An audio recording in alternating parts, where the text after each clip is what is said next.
омыртқаның табиғи иілімі яғни изгибі бұл адам омыртқа жотасының физиологиялық иіні. Адам омыртқасы фронталды жазықтықта яғни тура артынан қарағанда түп түзу, бірақ сагиталды жазықтықта яғни бүйірінен қырынан қарағанда оның физиологиялық төрт иіні яғни төрт изгибі бар.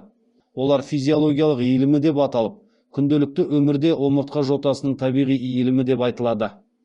Бұлар: бірінші мойын лордозы яғни мойын омыртқаның алдыға қарай дөңестеніп тұруы.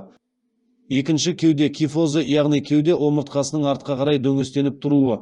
Үшінші бел лордозы яғни бел омыртқасының алдыға қарай дөңестеніп тұруы. Және сегіз көз сүйегінің кифозы сау омыртқаның қалыпты иілімдері. Бірінші мойын омыртқасының лордозы яғни алдыға қарай дөңестенуі 20-дан 40-қа дейінгі градусты құрайды.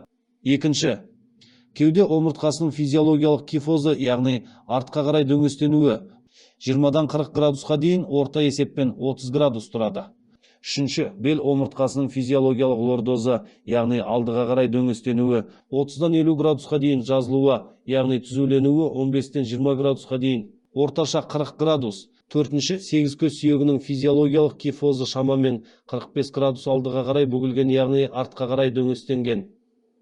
Біз қазір бұрынғыға қарағанда аз қимылдаймыз. Әсіресе ұзақ уақыт бойы еңкейіп жұмыс істеу, смартфон мен компьютерді жиі пайдалану, биік жастықпен ұйықтауға дағдылану сияқты әдеттер мойын омыртқасының шамадан тыс алға еңкеюіне әкеледі.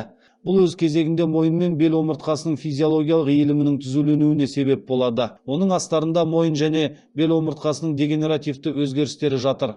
Бұл жағдай мойын мен бел омыртқасының ауруларына жатады. Сондықтан омыртқа жотасының табиғи иілімдерін білу және дене қалпын дұрыс сақтау, омыртқада пайда болатын түрлі аурулардан сақтану және емделу үшін маңызды болып табылады.